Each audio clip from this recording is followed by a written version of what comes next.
আসসালামু আলাইকুম। সবাই কেমন আছেন? আশা করি সবাই ভালো আছেন। নতুন আরেকটি ভিডিও নিয়ে আপনাদের সামনে হাজির হলাম। আপনারা দেখতে পাচ্ছেন আমার খামারে এই যে কোয়েল পাখি এই যে মেঝেটা অনেক পরিষ্কার। এর আগের ভিডিওতে আপনারা দেখছিলেন যে আমি আমার খামারের কোয়েল পাখিদের বিষ্ঠাগুলো আমি পরিষ্কার করতেছি।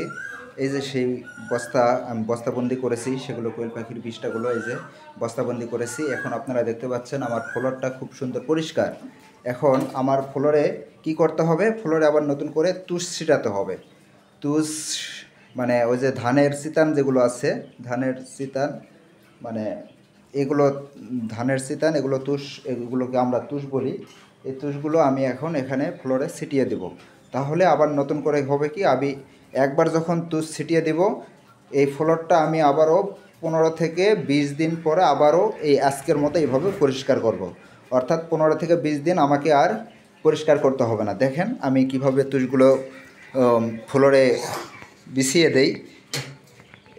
এটা একটু দেখে নেন।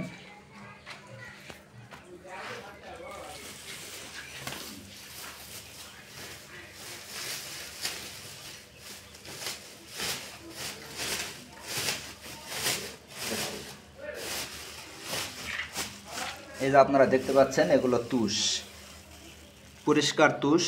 এগুলো তুষই এর আগে আমার ছিটানো ছিল, আজকে পরিষ্কার করলাম। এই তুষগুলো আমি আবারও ফ্লোরে আজকে বিছায়া দেব।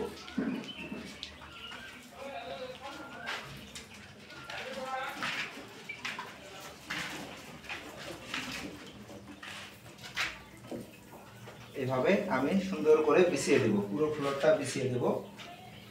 তাহলে আমাকে আর 15 থেকে 20 দিন এখানে আর পরিষ্কার করতে হবে না এবং কোনো পোকা তৈরি হওয়ার কোনো চান্স নেই।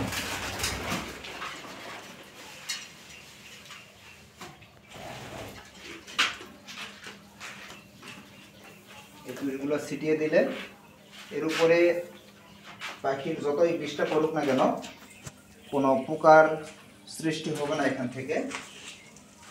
এই জন্য আমি সুন্দর করে বিছিয়ে দেব।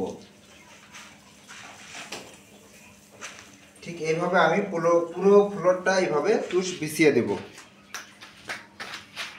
তাহলে আমার কাজটি শেষ। ঠিক আছে, আপনারা দেখতে পাচ্ছেন ইতিমধ্যে আমি সুন্দর করে তুষগুলো বিছিয়ে দিচ্ছি। ঠিক এইভাবে পুরো ফ্লোর আমি বিছিয়ে দেব। ভিডিওটি আজকে এই পর্যন্তই। সবাই ভালো থাকবেন, সুস্থ থাকবেন। আল্লাহ হাফেজ।